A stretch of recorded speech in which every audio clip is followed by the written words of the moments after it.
Okay, everybody, this is Fighting Formations, and finally got it out here on the table. Got the counters all punched out and everything, and I thought I'd set up a big scenario. So this is actually a setup for scenario 2. Well, not exactly a setup, but a couple activations in.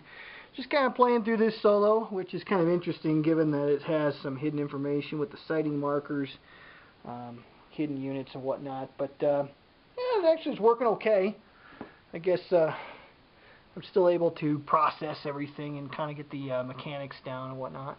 But it gives you some of the idea of the size of the game. This is actually a pretty big battle. It's two full map sheets butted together here. And of course you got the track up here.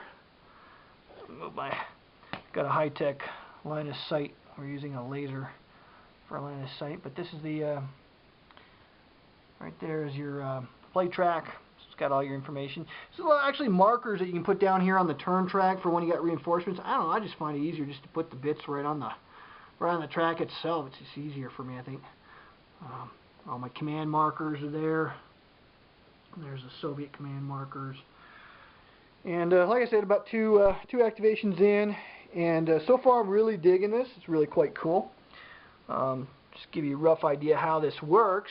What we do is whenever your initiative pawn, this guy right here, whenever it is on your side of this initiative track, see there's a 0 right here in the middle where I have this attack marker.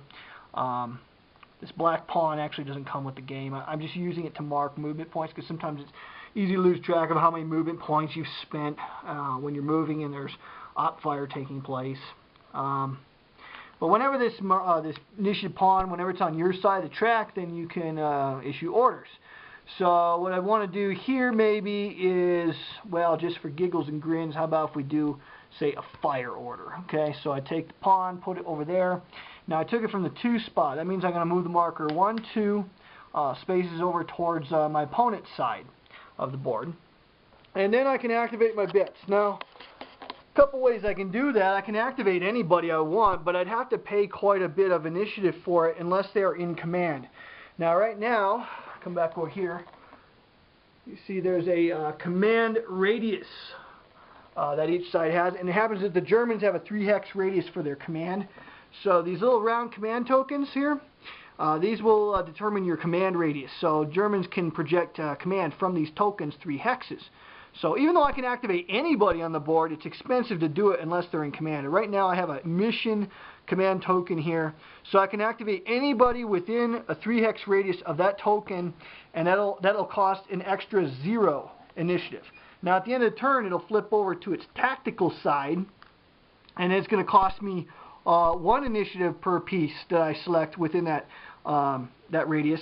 If they're out of command, if they're not within a radius of a command token, it'll cost you 2 initiative to activate. So that's a real important thing to consider in the game.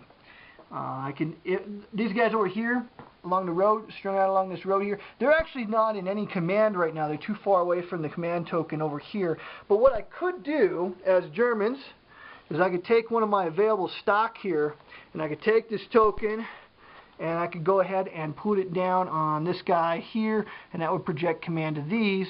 But it might actually make more sense to put it there because then he can go 1, 2, 3, so he's in command, and then 1, 2, 3, so they're in command. And then once I place it, I can place a token any time, whether it's my turn or not, in order to project command to people. But here's the thing: at the end of the turn, when all the command or the command matrix cubes are gone, that's when the turn ends. When that turn ends, then all of these guys that are on mission command are going to flip over to tactical command.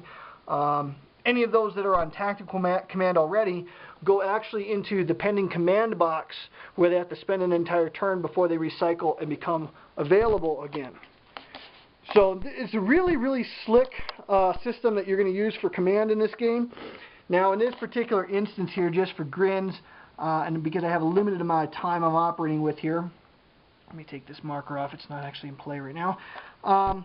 Let's go ahead and issue just a fire command. We already paid the initiative for it, so just for fun, here's what we'll do.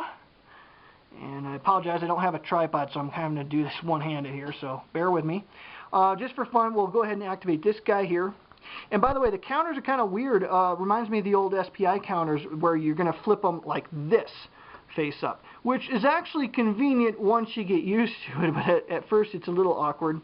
But what I'm going to do is I'm just going to activate our machine guns here that are within range of this particular mission command marker, and I think that's about it. Okay, so I'm just going to activate these guys here, and I'm sorry you are getting a little reflection from my camera, and that is because I'm playing under plexiglass here, so I'm trying to hold this steady for you. Alright, let's look at these guys. I'm trying to focus it in on this dude here, and it's just not working. The number rating here, he's got a firepower of 14 and a range of 6. And my target is actually going to be this dude here in a bunker. And so if he's within 6 hexes, it's going to be 1, 2, 3, 4, 5 hexes. So he is within range. He can go ahead and fire a base, 2 dice, 2 d10s. And there aren't any modifiers to that I can see. If he was further than 6 hexes away, then he'd be firing at long range, in which case the d10s would be reduced to d8s, which gives you a less of a chance in order to hit the thing. So what I'm going to go ahead and do is fire the MG34 guy here, and we're going to use 2 d10s. So here's my d10s. We're going to drop them down the hatch. What do we got there? We have a 9 and a 1. Now the 1 there, you take the lowest die roll, and if it is a 1 at any time, if it's a 1, then the shot instantly fails, regardless of whatever the other die was. And that's because every terrain has a base hindrance level of 1. And now this railroad that you see here is an elevator railroad that has a hindrance rating of 4, which means that both of your dice must be higher than a 4 in order to succeed. So that shot was a failure. It caused no damage at all. So the defender doesn't even have to dice to save there. So we'll fire the other MG34. Taking our dice down the hatch. And what we got there? Another. That's an upside down. Looks like a 6 and a 7. Okay, that's actually going to succeed. So that's 13 and 14. So that's 27. We can go ahead over here to our track and just put this on the 20 side and stick it on the 7. So we've got 27 attack factors. Now the defender gets to save, and the target was the bunker here. So it's actually a machine gun underneath that.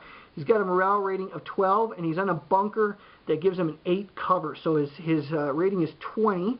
He's going to roll 2 d10s. Defender always rolls 2 d10s. And he basically just has to roll equal to or higher than the attacker's roll in order to save. So he's going to roll 2 dice, and he rolls 10 and a 5, 15, which is more than enough to defeat the 27 that was rolled against him. Now, I could, as the Germans had a fate card, I could force him to re-roll that, but you know what? This particular marker is of so much help, I'm just going to go ahead and hold on to it, and that will conclude this guy's shot.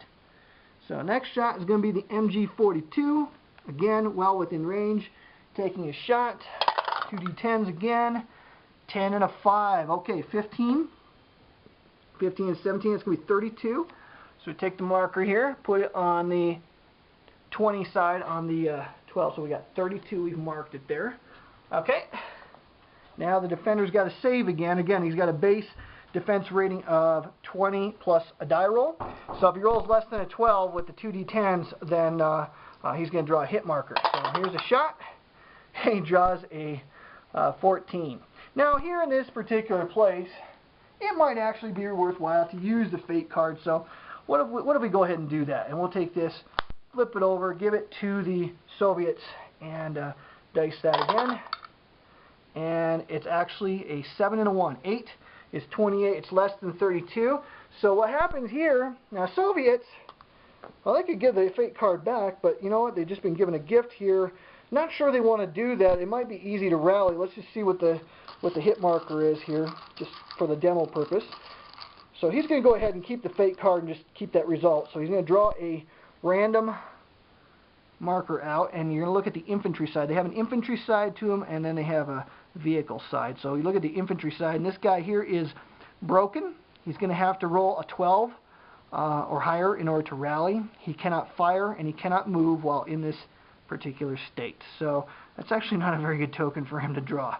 So he's going to go back under the bunker there, and now he's kind of in a bad situation. But because he's in cover, in order to rally, he can use, when he's got the initiative, he'll be able to take one of those cubes and do a rally order. And ordinarily you'd roll 2 d10s, but since he's in cover, he could actually have the use of d12s, and he'd just basically have to roll higher than the number on the marker, which was a 12. Now in this case here, just for grins, I threw the dice. A 5 would actually be less than that. That would be an opportune time to use that fate card, because if you roll less than, then the unit dies. And because this is a platoon, basically he breaks down into two squads. One squad is dead now, and one squad will inherit the hit marker, and the other squad will be fresh. So that is just a real quick glimpse into some of the very cool mechanics of fighting formations.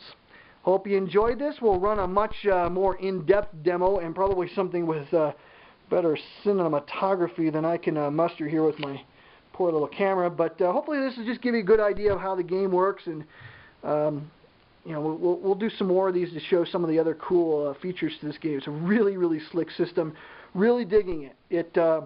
It's got some feel that is somewhat similar to Combat Commander, but it is not Combat Commander with vehicles. It's a totally different system, totally different experience. So really liking it, and hope you enjoy the video.